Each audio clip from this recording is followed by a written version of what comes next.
তিনি কি স্বামী বিবেকানন্দের ভক্ত?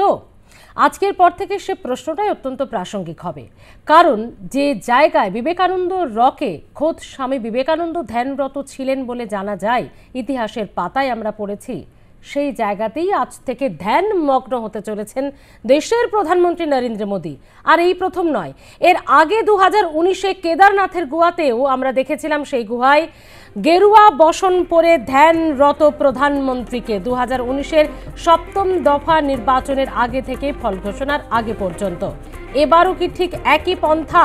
কথা বলবো, আমাদের সঙ্গে রয়েছে আমাদের প্রতিনিধি সুচারু মিত্র। সুচারু, কেদারনাথের গুহায় দেখা গিয়েছিল গেরুয়া বসনে ধ্যানরত প্রধানমন্ত্রীকে। 2019-এর ছবিটা গোটা দেশ গোটা বিশ্ব দেখেছিল। একই ছবির পুনরাবৃত্তি, শুধু স্থান আলাদা। এটা কি এই মুহূর্তে মোদি স্ট্র্যাটেজির একটা অন্যতম দিক হয়ে উঠেছে?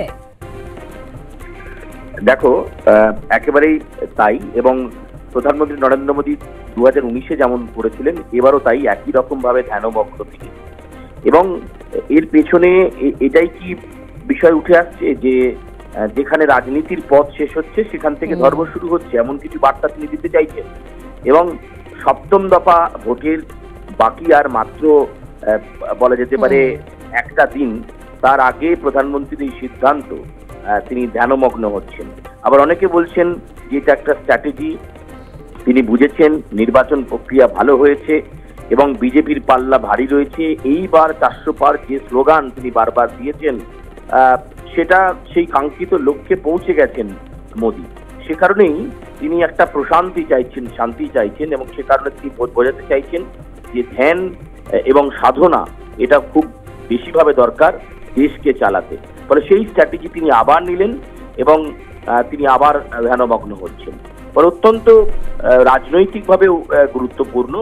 এবং এর আগেও আমরা দেখেছি বিভিন্ন ধর্মীয় জায়গায় বা দর্শনীয় স্থানে যাওয়া, এমনকি কলকাতাতে এসেও বাগবাজারে মায়ের বাড়িতে পুজো দেওয়া, পুজো পাঠে অংশ নেওয়া।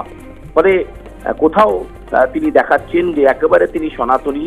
এবং শুধু তাই নয়, তার কথা হচ্ছে যে রাজনীতি যেখানে শেষ হচ্ছে সেখান থেকেই শুরু হচ্ছে ধর্মের পথ চলা।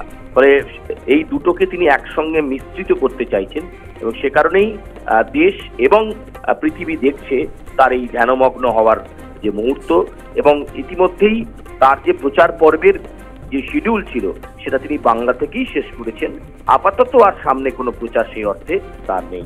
স্মৃতি, ধন্যবাদ সুচারু।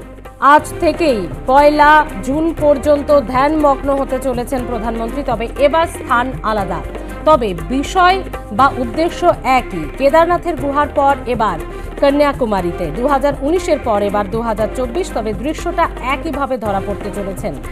এবং কন্যাকুমারী বিবেকানন্দ রকে সাধনা করবেন, যেখানে সাধনা করেছিলেন খোদ স্বামী বিবেকানন্দ। অনেকেই বলছেন যেখানে রাজনীতি শেষ হচ্ছে সেখান থেকেই কি এবার তাহলে ধর্মের পথে মোদী?